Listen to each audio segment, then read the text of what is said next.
तर आजची नवी फिटिंग ही वापरासाठी टाकी खाली किचनमध्ये, त्याच्यानंतर ही पाणी पिण्यासाठी टाकी किचनमध्ये 2 नळ्या, त्याच्यानंतर हे खाली गेलेलं आहे.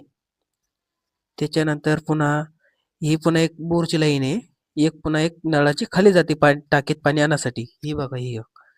त्याच्यानंतर पुन्हा एक किचन वाड्यात नळ काढलेला आहे, एक किचनमध्ये गेलेलं आहे, एक वाड्यात बी काढलेलं आहे. ही टाकी भरासाठी पिण्याची बरं का स्पेशल.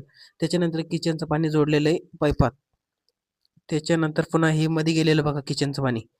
2 किचनची फिटिंग केलेली ती. त्याच्यानंतर हे बघा 2 एक पोलोचे नळ बसवलेले, खाली बी